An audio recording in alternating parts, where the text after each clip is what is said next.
At its height, the British Empire was the largest empire in world history, and one extraordinary illustration of the breadth and diversity of that empire is the fact that the first black man to be awarded the Victoria Cross, the highest award for valor in the face of the enemy of the British Armed Forces, was a black Canadian sailor who was the son of former American slaves fighting in India.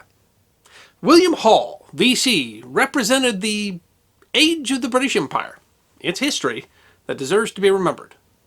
Jacob and Lucy Hall immigrated from Maryland to Nova Scotia in 1815 on board the British frigate Havana as part of the Black Refugee Movement. When the U.S. and Britain went to war in June 1812, Vice Admiral William Cochrane issued a proclamation saying that any American disposed to migrate from the United States will have their choice of either entering into His Majesty's sea or land forces or being sent as free settlers to the British possessions in North America or the West Indies, where they will meet with due encouragement. While the proclamation applied to all Americans wishing to join the Crown and did not specifically mention enslaved peoples, people who reached British vessels or military posts were treated as free, not as slaves, and so it was a de facto offer of manumission for any American slave who was willing to either serve in the British military or settle in a British colony. Some 4,000 black people escaped slavery on British vessels during the war. Some few hundred joined the British Armed Forces, many in the Corps of Colonial Marines, referring to themselves as Americans. Others, however, were sent to British colonies, many to the Caribbean, and in the case of William Hall's parents, some 2,000, went to Nova Scotia. The so-called black refugees of the War of 1812 weren't the first black Americans to go to Nova Scotia. In the years during and immediately following the American Revolution, some 3,500 former slaves, called the Black Loyalists, went to Nova Scotia, forming the largest community of free black people in North America. The black Nova Scotians had escaped enslavement, but still struggled with economic opportunity and racial tensions. According to the Archives of Maryland, the Halls obtained employment as cook and gardener on the shipping magnate Sir William Cunard's estate. The Cunards were themselves descendants of Loyalists who had fled America after the Revolution.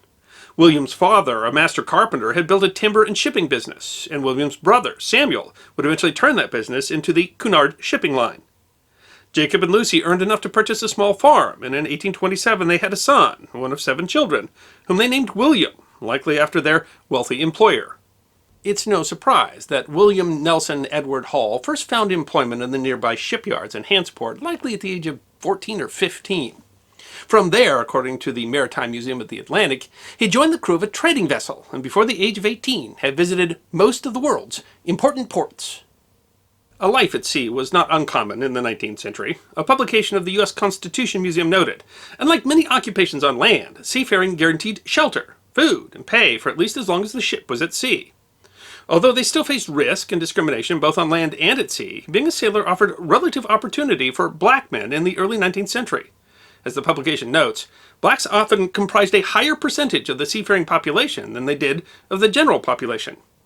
Interestingly, in 1847, the then 20-year-old took service in the United States Navy. His service there is surprising in that it would have been technically illegal under the 1813 Act for the Regulation of Seamen aboard the public and private vessels of the United States, which required that persons of color who served on U.S. vessels be natives of the United States. Being born in Canada, William Hall should not have been eligible to serve on a U.S. Navy vessel, but the rule seems always to have been haphazardly applied, and the Navy at the time was expanding due to the war with Mexico, and maybe the demand for experienced sailors simply outweighed the restriction.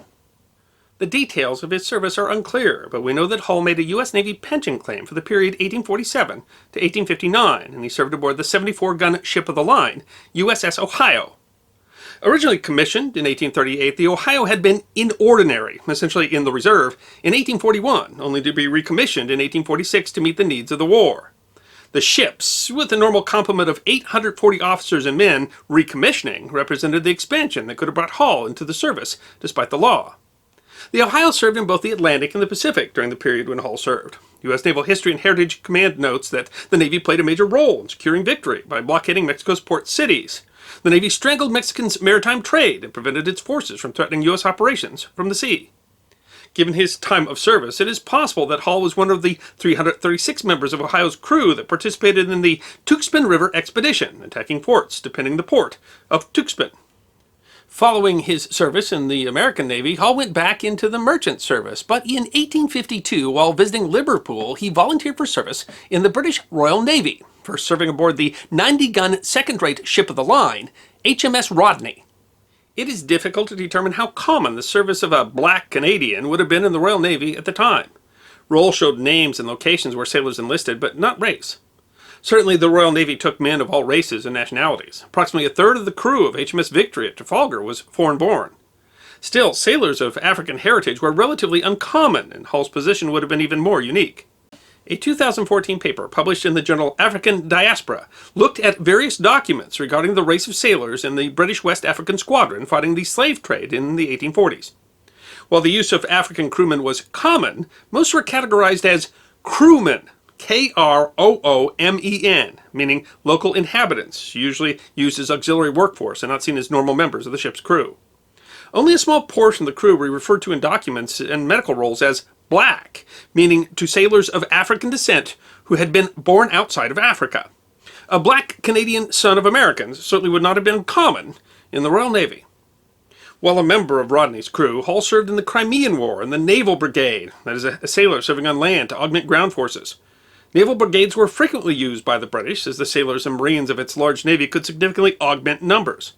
Hull served at the battles of Inkerman and the siege of Sevastopol, manning heavy naval guns. For his service, he received both the Turkish Crimea Medal as well as the British Crimea Medal with the Sevastopol and Inkerman clasps. While black officers in the Royal Navy were nearly unheard of, a black man could rise through the ranks of non-commissioned officers, and by 1857 William Hull was serving aboard the screw frigate HMS Shannon and had achieved the rank of Captain of the Foremast, meaning a petty officer who was in charge of the men who managed the rigging on the ship's foremast. HMS Shannon was dispatched to China. The ship had just reached Chinese waters when, in July 1857, the Shannon was ordered to Calcutta to afford assistance in the suppression of the mutiny of the Bengal Army. Shannon arrived in the mouth of the Ganges River on August 6. The ship's captain, Sir William Peel, a son of the former Prime Minister who had earned a Victoria Cross at the siege of Sevastopol, at once offered the services of himself and his crew to support army operations. On August 18th, Peel, along with several naval cannon and some 390 seamen and marines of the Shannon and the corvette HMS Pearl, including William Hull, embarked on a barge that was towed up to join the Lucknow Relief Force. The Mutiny of 1857 was a major uprising of native troops of the British East India Company Army in central India.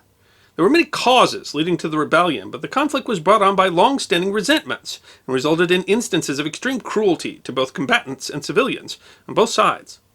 When Shannon arrived in Calcutta, more than 2,000 British and Indian troops and civilians, including hundreds of women and children, had been besieged in the city of Lucknow. The situation was dire as the defenders were being slowly reduced by disease and constant combat. Historian Byron Farwell described the besieged garrison, surrounded, outnumbered, and holed up in half-finished improvised fortifications with scant chance for reinforcement or relief.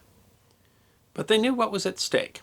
In June, a besieged garrison in the city of Cawnpore had surrounded under a promise of safe passage. But instead of safe passage, the mutineers had murdered the entire garrison, including more than 100 women and children. They knew if the defense failed in Lucknow that everybody inside, including some 1,200 civilians, would likely be killed.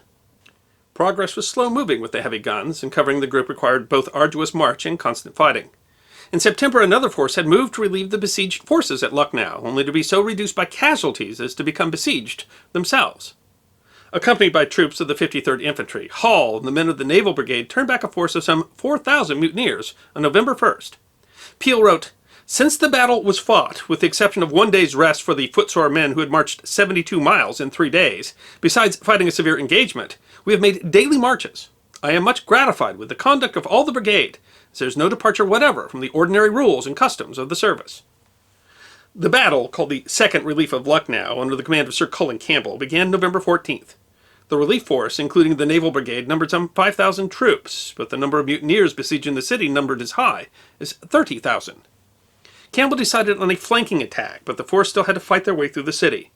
On November 16th, the relief force encountered several heavily defended buildings. The force fought a desperate action, taking a building called the Sikandar Ba, only taken because the walls were finally breached by the guns of the Naval Brigade.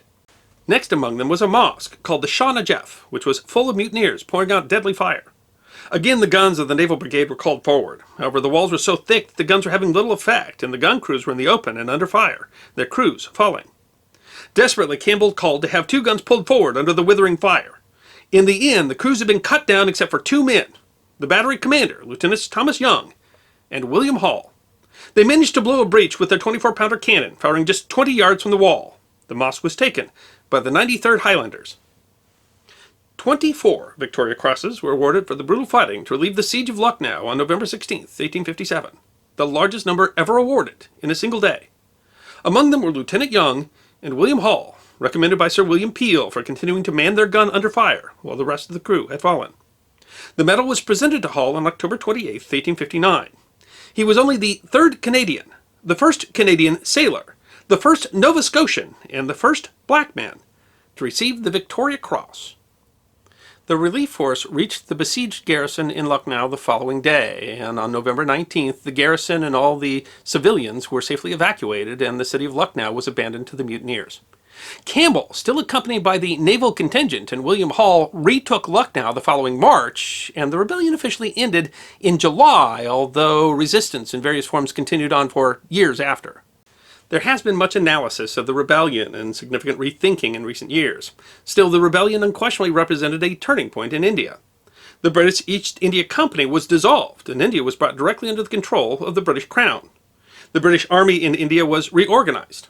Many scholars today see the rebellion as the beginning of the movement for Indian independence.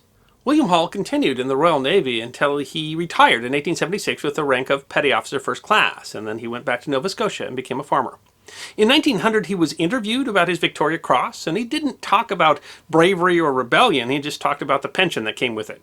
He said, "It isn't worth very much, after all, only £10 a year. If it weren't for my regular Navy pension of £40 a year besides, I don't know how we'd make it here."